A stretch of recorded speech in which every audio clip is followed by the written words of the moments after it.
আজকে সোমবার আর এখন ওই সকাল 6:30টার মতো বাজে। আমরা হয়ে গেছি ফুল রেডি। স্নিগ্ধাকে 6টার সময় রেডি করে দিয়েছি আর ওর এখন ঘুম পেয়ে গেছে। 5:30টায় তুলে দিয়েছি। ও আমি দুজন মিলে আমরা ঘুম থেকে উঠেছি আর মাথা ভর্তি করে তেল দিয়েছে। আমরা যাচ্ছি হচ্ছে বাড়িতে। স্নিগ্ধা আর আমি, হ্যাঁ হ্যাঁ, মানে মামার বাড়িতে যাচ্ছি। ব্যাগটা উল্টো করে দিয়েছো। আচ্ছা, ফুল বাড়িতে যাচ্ছি আমরা। ওইদিকে স্নিগ্ধ হয়ে গেছে রেডি। আর এখানে এই যে আমার একটা ব্যাগ আর এই একটা ব্যাগ, একটা ঘাড় ব্যাগ, একটা হাত ব্যাগ। কারণ একা একা যাচ্ছি, স্নিগ্ধার বাবা তো নেই, ও চলে গেছে ডিউটিতে কালকে, তোমরা তো জানো। আচ্ছা, আমি ব্যাগটা ঠিক করে দিচ্ছি, ঠিক আছে? ব্যাগটা উল্টো হয়েছে।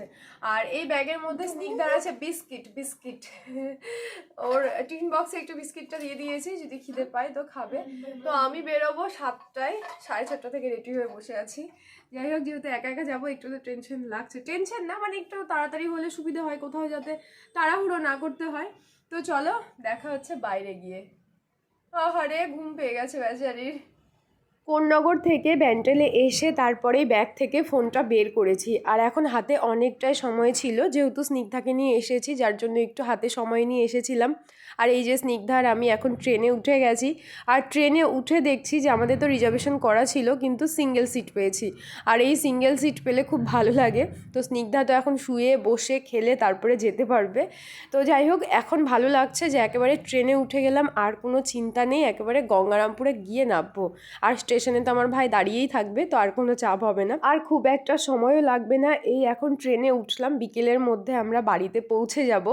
আর এখানে স্নিগ্ধার আমি বসে বসে এখন টাইম পাস করছিলাম। তারপরে ওকে কিনে দিয়েছিলাম শশা, কারণ বাড়ি থেকে সব খাবার আমি কিনে এনেছিলাম, যাতে ট্রেনের কোনো খাবার কিনে না খেতে হয়। তো তাও বাচ্চা মানুষ, ওই শশা দেখে ওর শশা খেতে ইচ্ছে হয়েছিল, তো সেটাই কিনে দিলাম। কিন্তু এর একটা ভীষণ বাজে যে ব্যাপারটা লাগে, সেটা হচ্ছে এখনকার শশাগুলো ক্যারি ব্যাগে করে বিক্রি করে। আগে যেমন কাগজে বিক্রি করতো, কিন্তু দোকানদারটাকে জিজ্ঞেস করলাম, তো বলছে কাগজে করে ওরা দেয়, কিন্তু কেউ খেতে চায় না। যাই হোক, যার জন্য নাকি এইভাবে ক্যারি ব্যাগে করে দিচ্ছে। তো দেখেই কেমন একটা খারাপ লাগে, ক্যারি ব্যাগের মধ্যে শশা। তো এই সব দেখতে দেখতে খেতে খেতে আমরা চলে এসেছি ফারাক্কা। আর ফারাক্কা মানে আমাদের বাড়ি চলে আসা কিছুক্ষণের মধ্যেই। তো এই যে আমার ভাই আমাদেরকে স্টেশন থেকে নিয়ে এখন যাচ্ছে বাড়িতে। আর তার আগে কিন্তু আমরা একটু মোমো খেয়েছি, মোমো খেয়ে তারপরেই যাচ্ছি। আর এই যে জায়গাটা দেখছো, এই জায়গাটার নাম হচ্ছে গঙ্গারামপুর। এখান থেকে আমাদের বাড়ি বেশি দূর না। তো তারপরে এখন বাড়ি যাব, বাড়ি গিয়ে তারপরে ভিডিওটা আর আমি কন্টিনিউ করতে পারিনি। বাড়িতে এসে দেখছিলাম মামি এসেছে, দিদা এসেছে, তারপরে বুনু এসেছে, ভাই এসেছে। তো যাই হোক, ভিডিওটা খুব একটা আর কন্টিনিউ করা হয়নি। আর এই যে আমাদের এখানে আমি টিউশন পড়তাম, আর আমি যখনই আসি এই জায়গাটার ভিডিও করি। এখানে স্নিগ্ধা হয়েছিল সন্ধ্যা নার্সিংহোম। স্নিগ্ধাকে প্রত্যেকবার আমি দেখাই যে দেখো স্নিগ্ধা তুমি এখানে হয়েছো। তো এই যে নার্সিংহোমটা, এখানে স্নিগ্ধা হয়েছিল। এই যে আমার মামার মেয়ে, ও প্রত্যেক দিন সকালবেলা করে আমাদের বাড়িতে আসে আমার দিদার সঙ্গে। তো আজকেও এসেছিল। আর ও অনেক ছোট, ওর 1 বছর 2 মাসের মতো বয়স। ও প্রত্যেক দিন দিদার সঙ্গে আসে আমাদের বাড়িতে সকালবেলা, আর রাত্রেবেলা আসে ওর মায়ের সঙ্গে। তো ওর দাদা এসেছিল, মানে আমার ভাই, এই যে ওর নাম গুদু, আর সঙ্গে স্নিগ্ধা, দুজন মিলে ওরা পুরি খাচ্ছিল সকালবেলা। আর স্নিগ্ধা যখন আমাদের বাড়িতে আসে তখন ওর যত রকমের নিয়ম সব চেঞ্জ হয়ে যায়। সকালবেলা উঠে এখন ও খাচ্ছে পুরি, আর বাড়িতে থাকলে যেটা ও খেত ছাতু। তো যাই হোক, কয়েকদিনের জন্য এসছি, কোনো ব্যাপার নেই। আর বাড়িতে আসলে আমার যেটা হয়, সারাটা দিন আমাদের দোকানেই কেটে যায়, কারণ আমাদের ঘরে কেউ থাকে না, সবাই দোকানেই থাকে। আর এখানে হোটেলে রান্নাবান্না হচ্ছিল, আর তোমরা অনেকেই জানবে আমাদের দোকান আছে, মানে হোটেল আছে। তো তার জন্য এখানে ডাল হচ্ছিল, আর এইদিকে আমার ভাই রান্না করছিল চিকেন, একদিকে মাটন। তো এসব রান্নাবান্না হচ্ছিল, আর আমি একটু করে ভিডিও করছিলাম। তো আমি যেভাবে চিকেন রান্না করি, আসলে আমার ভাই যেভাবে চিকেন রান্না করে সেভাবে আমি রান্না করি। তো তেজপাতা আর জিরে ফোড়ন দিয়ে দিয়েছিল, আর সঙ্গে হয়তো শুকনো লঙ্কা ছিল। তার মধ্যে দিয়ে দিল একটু পেঁয়াজ, পেঁয়াজটাকে একটু ভালো করে ভেজে নিল। তারপরে দিয়ে দেবে হচ্ছে আদা, জিরে, শুকনো লঙ্কা, পেঁয়াজ, রসুন সব কিছু পেস্ট করে রেখেছিল সেটা। আর আমার ভাইয়ের চিকেন রান্নার জন্যই সবাই আমাদের দোকানে খেতে আসে। চিকেন আর মাটন এত ভালো রান্না করে ও, মানে পুরো প্রশংসা করে সবাই ও রান্নার। তো এখানে এই যে পেস্ট করা মশলাটা পুরো দিয়ে দিল। এরপরে অনেকক্ষণ ধরে কষাবে, আর সঙ্গে দেবে কাঁচা তেল। মানে প্রথমে ও অল্প করে তেল দেয়, তারপরে কষাতে কষাতে দেখছি ও কাঁচা তেল দেয়। তো যার জন্য হয়তো চিকেনটা ভালো হয়, খুব সুন্দর চিকেন করে, মানে সবাই প্রশংসা করে। আর একবার যে খেতে আসে সে বারবার খেতে আছে, এরকম একটা ব্যাপার। তো আজকে অনেক চিকেন কম রান্না করছিল, যেটা বলছিল যে আজকে কম করছি। আসলে আমাদের বাড়িতে মানে আমাদের দোকানে দুবার করে রান্না হয়, একবার রাত্রে একবার দিনে, মানে একদম বলতে পারো টাটকা রান্না হয়। তো যার জন্য অল্প অল্প করে হচ্ছে। আর এখানে এই যে এবার চিকেনগুলো দিয়ে দিল। চিকেন দেওয়ার পরে সুন্দরভাবে কষাবে, কোনো রকমের জল দেয় না, জল ছাড়াই রান্না হয়। আর এত ভালো রান্না করে আমার ভাই, মানে আমি নিজেও জানতাম না যে আমার ভাই এত সুন্দর রান্না করতে পারে।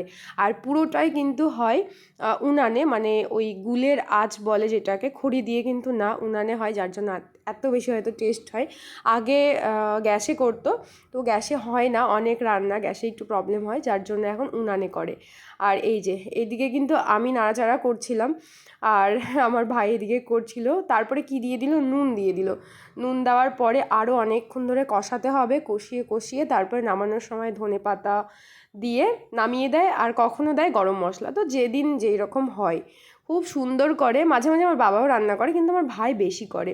আর এইদিকে হয়তো মাটন হচ্ছিল, হ্যাঁ এইদিকে মাটন হচ্ছিল, তো মাটনটাও আজকে অল্প ছিল।